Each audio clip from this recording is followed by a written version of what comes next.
Good evening, everyone, and welcome to another episode of CampusCare EdTalks. EdTalks is a platform where educators and leaders come on board and express their viewpoints on the topics related to education and society.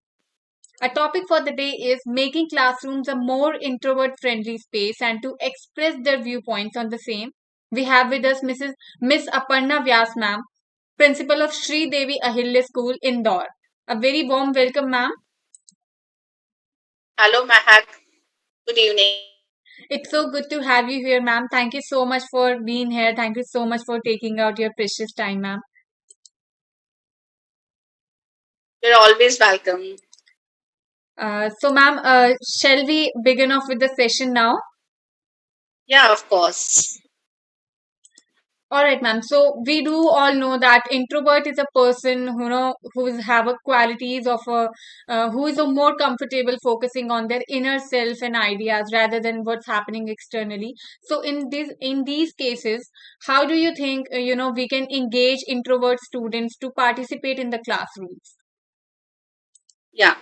Mahak, before dealing this question, first of all, I would like to clear the difference between the shy students and the introvert students. Always there is a confusion whether the child is shy or introvert. So, the shy students are those students who feels bit uncomfortable and their self-confidence is low, whereas as compared to introvert, so introvert students, they need some extra time to process their thoughts, their ideas, to reach to the conclusion, and they are very confident. And as far as concerning their classroom participation, for that too, first of all, we need to understand the types of participation. Generally, it is believed that a child who is speaking a lot is participating more, but it is not like that. Speaking is a type of participation, but apart from speaking, active listening is also a kind of participation. Reading is also a kind of participation, and writing reflectively is also a kind of participation. So, for that, we need to plan diverse classroom activities. Means we can show a piece of video or audio to the introvert students or to the all the students, and after that we can ask few questions and make sure that introvert students, they should get enough time to express their thoughts, because they need some more time before reaching to the conclusion. They don't speak. This is the quality of the introvert students. So very first assignment is that the types of participation needs to be understand. First of all, reading assignments can be given to the students, because reading always gives a pleasure to the introvert children. After that, what we have noticed, that drawing and sketching also gives pleasure to the introvert children, because they can express their ideas without speaking a word. So our assignments should be diversified. Apart from that, we can plan few educational games also, because in games, each and every child like to participate well. Yes. And it gives a relaxation also. So educational games can be planned. And one more very important thing is that we should focus on the quality of speaking rather than the quantity of speaking. Sometimes it is observed that few students, they always raise their hands whether they are knowing the answers or not. And introvert students, they raise their hands if they are pretty sure about their answers. So the thing is that we should always try to focus on the quality of speaking of the children. So this is how we can plan the activities, classroom activities for the children. Thank you so much, ma'am. That was a really good example by you, the raising hand thing. Ma'am, moving forward, how do you think teachers should, handle or manage the students, the introvert one, and so that they don't feel offended or excluded in the classroom? Fine, Mahek. For that too, first of all, we need to understand the individual difference. The individual difference means in our class, Few students are extrovert, few are introvert, and few are ambivert. Being an introvert is not a personality defect.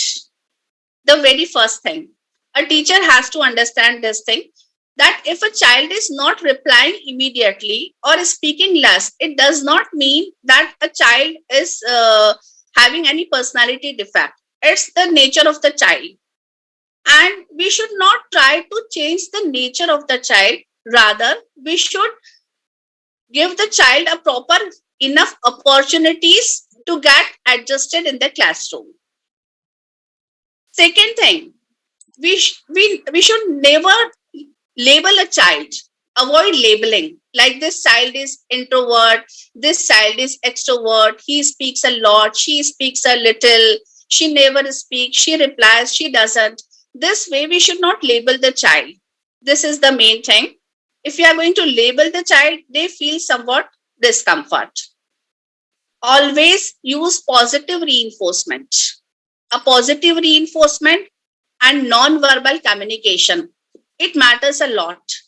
If you are nodding your hand positively, this also creates a positive impact. Yes, ma'am. If you are giving a gentle smile to all the children, we can understand that if a teacher is interacting with 200 students in a day, suppose the class size is 40, and if a teacher is interacting with the 200 students, for example, so it is not possible for a teacher to interact with all of them.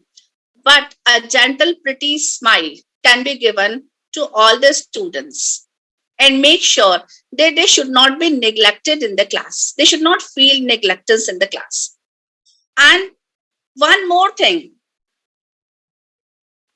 generally the introvert children, if they fail to answer something, then students make fun of them.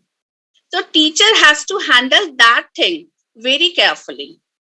So this is how the teachers can make children participate in the classroom.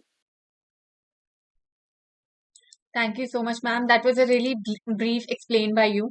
Lastly, ma'am, introverts usually they are, they don't prefer going out in the crowds, and they usually lack the sense to speak in front of students or the crowd. So, how do you think we should motivate those students to be more participative in the classrooms? For answering this question, Mehak, I would like to share the law of Edward Thorndike. You might have heard the name of the famous psychologist. He was a very influential psychologist, Edward Thorndike, and he had given the law of effect.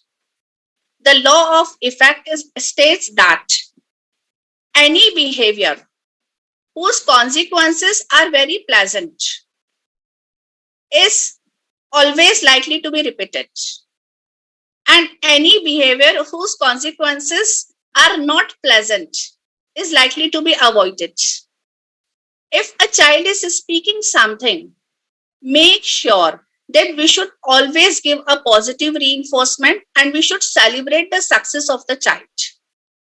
If a teacher and the students are going to celebrate the success of introvert children, that behavior is likely to be repeated.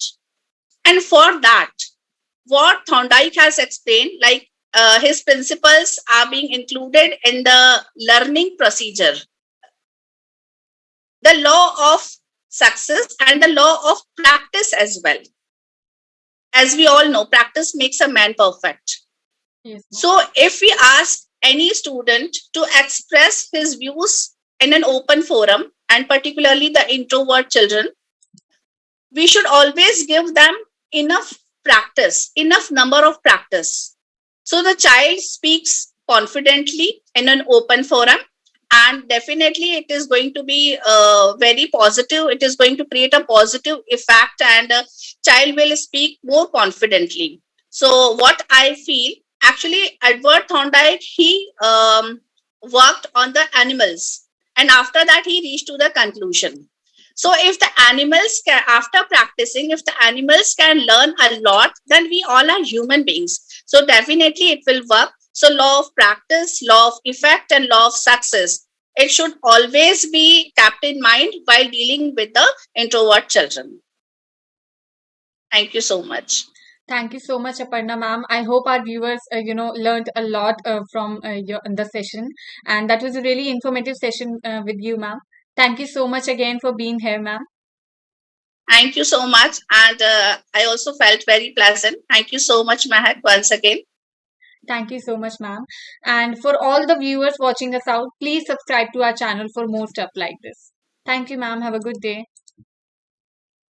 Thank you. Thank you so much.